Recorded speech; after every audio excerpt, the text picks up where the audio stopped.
মানুষের মতো মানুষের বড্ড অভাব, ঠিক কিনা? তো আমাদের ছেলেমেয়েরা মানুষের মতো মানুষ হোক, আমরা চাই কি চাই না? এই উপদেশগুলো আমাদের দিতে হবে, ওদেরকে জানাতে হবে। ছোট্ট মানুষ অনেক কিছুই বুঝে না, ওদেরকে কোনটা সত্যবাদিতা, কোনটা ন্যায়পরায়ণতা, কোনটা আমানতদারিতা, কোনটা চুরি ধরে ধরে বোঝাতে হবে।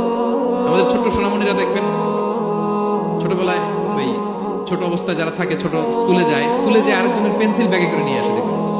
মানে ওরে দিচ্ছেন আপনি ব্লু কালারের, ওর এটা ভালো লাগে নাই, ওর ভালো লাগছে পিঙ্ক কালারের একটা, তো আরেকজনের পিঙ্ক কালারের পেন্সিল ব্যাগে করে নিয়ে আসছে, রাবার নিয়ে আসছে। ও খারাপ মানে আনে নাই, কারণ ও জানে না, ও ভাবছে যেটা সুন্দর লাগে ওইটাই মনে হয় আমার।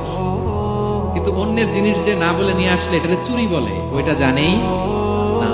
তো এগুলো ওদেরকে জানানো শেখানোর দরকার আছে না নাই? দায়িত্বটা কার?